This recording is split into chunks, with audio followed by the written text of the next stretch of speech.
Hi everybody, this is Christine Divina Manuel. For today's video, I'll be sharing with you my output for our 10th birth test.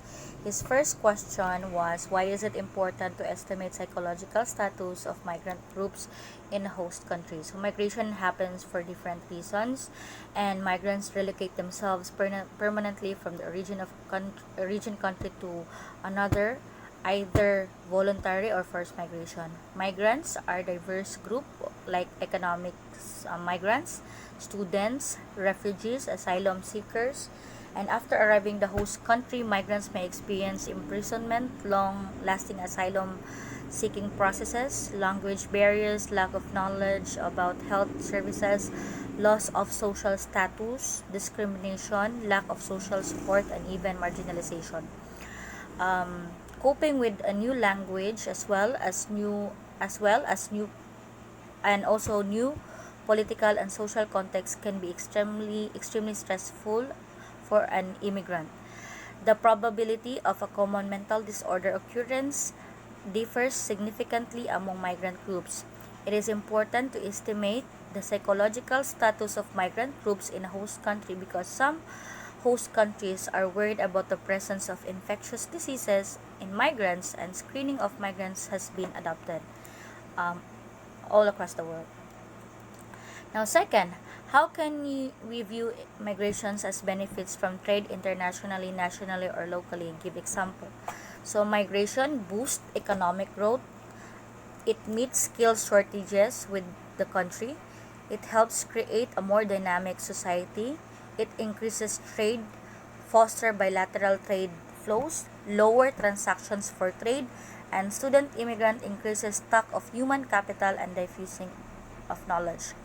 Migration have benefited host countries because there are international treaties or bilateral relations between countries formed due to encouragement or reinforcement of immigrant networks. For example, since 2000, Ghana attended several meetings in the context of the Forum on China-Africa Cooperation and subsequently signed agreements with China in areas that include agriculture, trade, infrastructure. Accordingly, Chinese companies have been among the top 10 source countries of investment in Ghana for many years, and some of the immigration from China is linked to these agreements, and that is internationally. How about nationally and locally? Nationally and locally, immigrants also contribute to the social and cultural diversity of the communities in which they live. As an entrepreneur and investor, immigrant create as an entrepreneur and investor immigrant, they create job opportunities and promote innovation and technological change. Immigration can affect the productivity of a country like knowledge and technological transfers that can lead to change in the level of innovation. As consumers, they contribute to increasing demand for domestic and foreign goods and services, thus affecting the price and production levels as well as trade balance. As savers, they not only send their remittances to their countries of origin but also contribute indirectly through the bank system to fostering investment in their host countries. As taxpayers, they contribute to the public budget and benefit from public services. Through these different roles, immigrants can help stimulate economic growth in their countries of destination and thus promote development. Number 3, how migration and immigration changes or influences human culture. Explain and give example in a Philippine context. Filipino families have been affected by migration. That is true.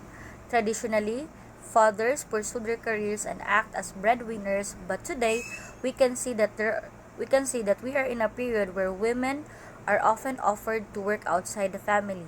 Women are now migrating to work as OFWs or overseas Filipino workers because working overseas have economic benefits to their families and the country as well. As a result, according to Batistil and Conaco of 1898, their studies showed that children separated from their mothers experience loneliness, sadness, poor academic performance despite the fact that they understood the reasons for migration.